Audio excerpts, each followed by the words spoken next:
Hi guys! For today's video, samahan nyo naman akong magawa ng fruit salad na sobrang creamy na kasing sarap ko. Huy! So tara, let's go! So ngayong araw, hindi na naman ulam ang gagawin ko ngayon kundi dessert. Papasarapin natin to guys na kasing sarap ko, ganun. Huy! Nag-iba na naman yung pangarap nyo. Gusto nyo na rin maging apple. Huy! Sa mga hindi marunong gumawa ng fruit salad guys, sundin nyo na lang tong video na to kasi napakasimple lang naman nito. Huy! Dati guys, makakakain lang kami ng ganito kapag may okasyon. Pero ngayon, kahit walang okasyon ay gagawa ako ng fruit salad. Ayan, may pasayaw-sayaw pa talagang nalalaman. Huy! Hindi na natin to patatagalin guys, kaya i-mix na natin.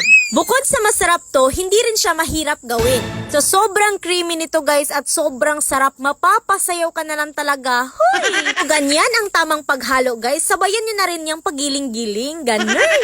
At ito na nga ang ating fruit salad guys. Ilalagay lang natin to sa ref para lalong sumarap. Ganun. Kaya kung nakita mo tong video na to ay gumawa ka na rin dyan ng fruit salad guys. At wag na rin kayong magtaga guys kung asan dyan ang mas masarap kasi parihas lang kaming masarap. At pwede rin akong gawing pang dessert. Huy, napakalandi talaga.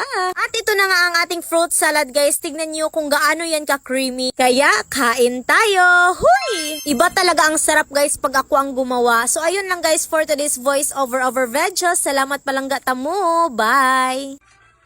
Ay! 1-3! Hala, sige pa! Oh my God! 4-3 kada ko. Hala, 4,000. Oh my God. Sige, 700. Hala guys, oh my God. Tanawa guys, so pila ato ang daog. 19,000. Diba? Dako kay tagdaog 19,000 sa usara na kaskater. Ug mauni ang PHL Best.